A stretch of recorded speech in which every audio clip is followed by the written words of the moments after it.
Living History, World War II stories as told by those who were there.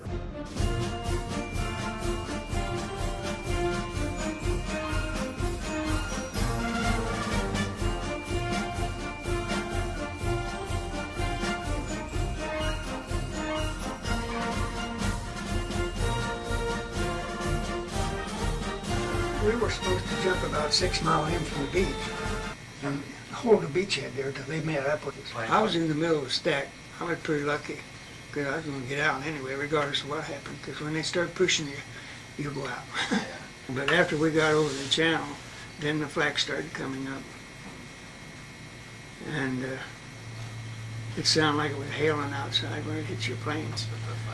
And you were glad to jump. I don't care where you were. You were glad to get out of that plane.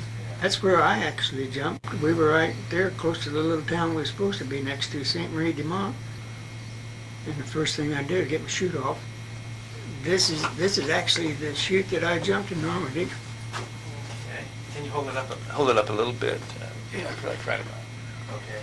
Yeah. I just took out my knife and cut this off, and I'm going to have something to remember this by. Well, there's a lot of shooting going on. Most of us, we didn't know which way to go, so you just kind of got in a trench and tried to save the spot until it got daylight.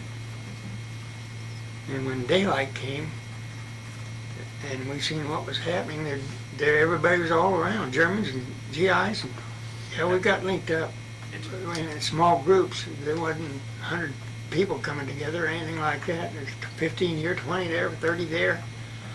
Finally, we got into this little town, St. Marie-de-Mont. And then at the top of the steeple at this church, the guy started following. The Germans were shooting at you from the top of the Yeah, steeple? and then you really knew you were in combat, you know. And but it wasn't too long until somebody got out a 60 millimeter mortar or whatever it was and blew the top of that church off, and that kind of put us back into the war that we were in, the little area, and then we just keep going forward, try to link up with more of your troops. Right. But it's quite a way to get initiated into combat. One day you're having cake and ice cream, and the next day you're watching a war go on. That was just a miracle. I don't know how or why I'm still here.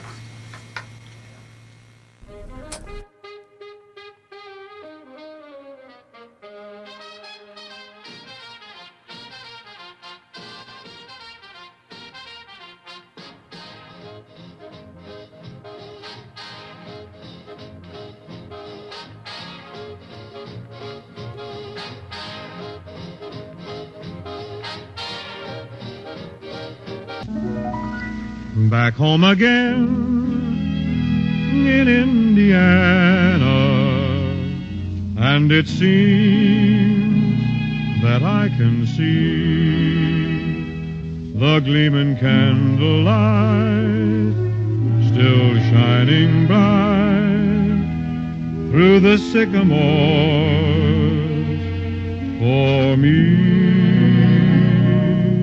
The new mown hay sends all its fragrance from the field I used to roam. When I dream about the moonlight on the Wabash, then I long for my Indiana home.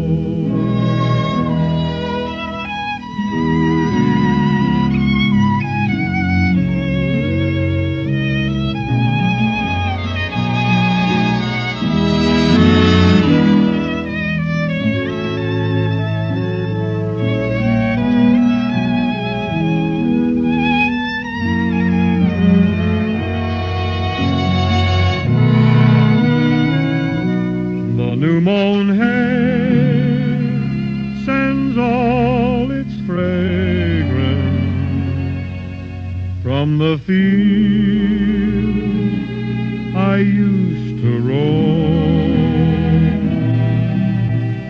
When I dream about the moonlight on the Wabash, then I long for my Indiana.